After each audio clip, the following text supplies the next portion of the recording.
Champions ట్రోఫీలో ఇవాళ Bharat New Zealand మధ్య చివరి గ్రూప్ స్టేజ్ మ్యాచ్ జరగనుంది. 8 ఏళ్ల విరామం తర్వాత జరుగుతున్న ఈ ట్రోఫీని టీమిండియా కైవసం చేసుకోవాలని అభిమానులు ఆకాంక్షిస్తూ ఉన్నారు. ఇప్పటికే సెమీస్ చేరిన భారత్ గ్రూప్ స్టేజ్లో అగ్రస్థానం సాధించాలంటే కివీస్ ను ఓడించాలి. అంతేకాకుండా 25 ఏళ్ల నాటి ఓటమికి ప్రతీకారం తీర్చుకోవడానికి ఇప్పుడు ఇది ఒక చక్కటి అవకాశం. ఐసీసీ ఛాంపియన్స్ ట్రోఫీలో న్యూజిలాండ్ భారత జట్లు సుమారు 25 ఏళ్ల తర్వాత ఒకదాంతో మరొకటి పోటీ పడుతున్నాయి.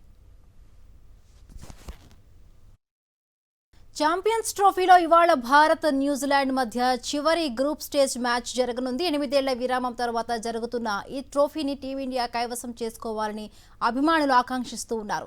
ఇప్పటికే సెమీస్ చేరిన భారత్ గ్రూప్ స్టేజ్లో అగ్రస్థానం సాధించాలంటే కివీస్ ను ఓడించాలి. అంతేకాకుండా 25 ఏళ్ల నాటి ఓటమికి ప్రతీకారం తీర్చుకోవడానికి ఇప్పుడు ఇది ఒక చక్కటి అవకాశం. ఐసీసీ ఛాంపియన్స్ ట్రోఫీలో న్యూజిలాండ్ భారత జట్లు సుమారు 25 ఏళ్ల తర్వాత ఒకదాంతో మరొకటి పోటీ పడుతున్నాయి.